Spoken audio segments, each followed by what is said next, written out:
resep Korean habit itu kan, penyebutannya itu Korean habit karena lagi masa musim-musimnya demam Korea di kalangan remaja. Kebetulan itu jadi salah satu alasan utama kita untuk menyediakan segala bentuk makanan yang berbau Korea, seperti ya Korean meal, Korean food. Itu kan apapun itu akan digemari anak muda karena mereka lagi demam-demamnya Korean, kayak BTS gitu kan, mereka lagi demam-demam itu. Jadi mereka akan mencoba apapun yang kebiasaan idolanya gitu, entah dari makanannya, minumannya, ataupun tren pakaiannya. Menu utama sih Korean meal, terus karena customer meminta untuk disediakan Korean foodnya, kita mulai mencoba menu Korean food juga. Bentuk Korean foodnya itu ada yang bentuk suki bakar, terus Korean food yang satunya lagi itu kayak tteokbokki, terus Kofood. Kebetulan Kofood ini singkatan dari Korean food, tapi dia itu bentuknya rebusan. Dia itu direbus dengan bumbu khas dari resep kita sendiri. Kalau pembeli ya dari kalangan anak muda sampai orang tua. Kebetulan kita juga menawarkan dari Korean meal ini, kita selain dari segi namanya, dari segi trennya, kita juga menawarkan manfaat dari susu ini sendiri, dari Korean meal ini sendiri. Jadi mereka juga untuk kalangan anak muda dan orang tua itu bisa kita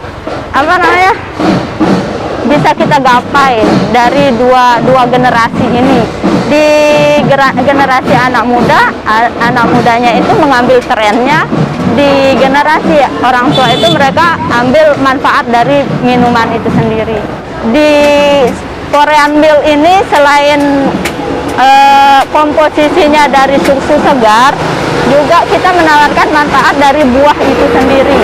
Kebetulan minuman ini kan bukan dari bahan yang instan, tapi semua bahannya itu dari bahan-bahan yang segar alami, dan itu semua bahannya ini kita ambil dari buah-buah yang sedang musim di Pulau Lombok. Jadi selain dari kita adaptasi dari Korean habit, kita adaptasinya juga dari sumber daya alam orang Lombok yang memang banyak banget yang mesti kita kelola lebih menarik. Jadi kita ambil konsepnya kekinian tapi juga bermanfaat, juga bisa memanfaatkan bahan-bahan sumber daya alam kita yang memang banyak banget. Belajar dari buat ini dari mana? Coba-coba pernah coba lihat resepnya di YouTube tapi gagal. Kita coba sampai 7 kali percobaan resep. Bagaimana supaya rasa ini bisa diterima di lidah kita yang orang Lombok gitu. Kalau kita sepenuhnya ambil resep dari luar, itu nggak akan masuk ke seleranya kita. Jadi ada yang memang kita adaptasi dari luar tapi seleranya orang Lombok gitu. Kalau untuk Korean meal ini perharinya itu minimal 100 botol, paling banyak itu sampai 500 botol per hari.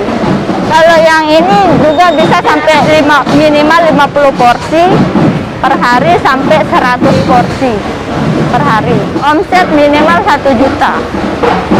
Omset ya. Kebetulan untuk Korean meal ini kita juga pakai pemasarannya via online. Jadi Korean meal ini udah kita pasarkan dengan sistem reseller.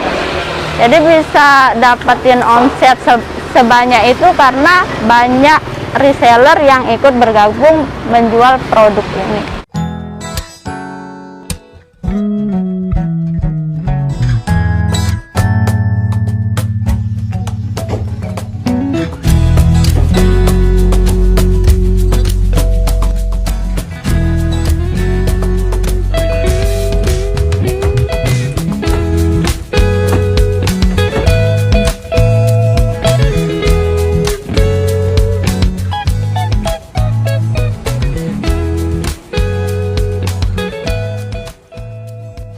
terbesar kita ya selain punya kafe khusus Korean habit lah gitu, selera Korea, kita juga bermimpinya itu punya pabrik sendiri untuk produksi Korean meal ini, karena Korean meal ini peminatnya bukan dari Pulau Lombok aja, tapi kita sudah mendistribusikan ini paling jauh sementara ini di Pulau Sumbawa. Ini kalau orang membeli ini di mana lokasinya?